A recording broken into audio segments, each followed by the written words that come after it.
Bien, messieurs les retardataires, arrivez. Ce petit questionnaire, là, vous y avez répondu sincèrement? Déshabillez-vous.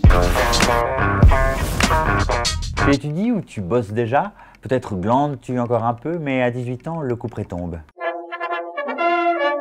Ta chère mère, alors que tu émerges à peine de ta couche, pénètre avec fracas dans ta chambre. Pas de bulletin de notes à l'horizon, mais tu as effectivement reçu du courrier.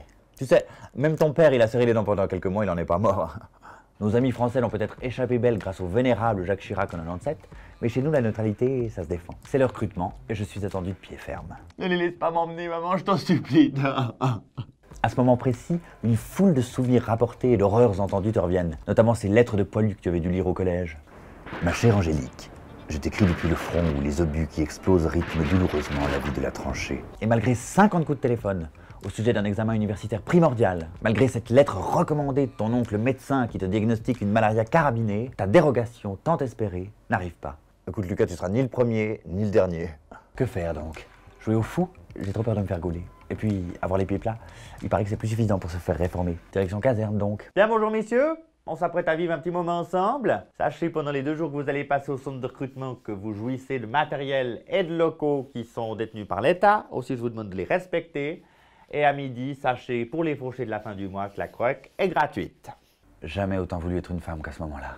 Bon, alors je le dis tout de suite, hein, pour les benets qui arriveront à passer avec les gouttes, il faudra quand même payer une taxe d'exemption, hein, parce qu'il n'y a pas de raison que vous soyez à la maison en train de rien brûler pendant que les copains sont en train de crapahuter dans le béquet. Hein. Et là, cette taxe, tu te dis, mais alors t'en as mais rien à foutre. Quand tu seras star à Vegas ou banquier à Genève, qu'est-ce que ça représentera pour toi, ce petit pourcentage prélevé sur ton salaire? Mais plus le recrutement avance, plus je me dis que ces mecs fins et légers vont se rendre compte d'eux-mêmes que je suis l'incarnation de l'inaptitude à l'armée. Rappelez-moi lesquels d'entre vous sont allés au gymnase? Vous? Eh ben, vous me classez ça par ordre alphabétique.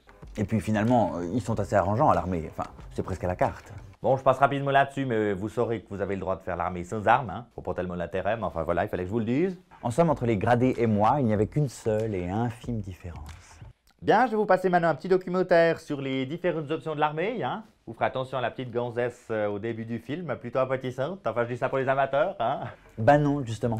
Pas trop ma came, la petite nana. Mais mes futurs camarades, jeunes, vigoureux, gorgés de sève, à bien les regarder, ne sont pas tout à fait pour me déplaire. Et puis, une coloc entre mecs de 4 mois avec douche commune et exercice forcé, franchement, c'est une expérience de vie unique. Ça se tente. Changement de cap.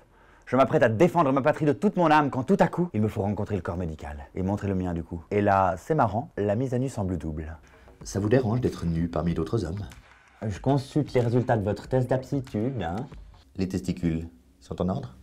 Vous avez déjà pensé au suicide? Pas très concluantes, hein, ces épreuves sportives.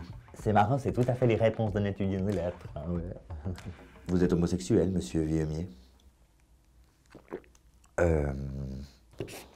Bien, encore un exemple, suivant.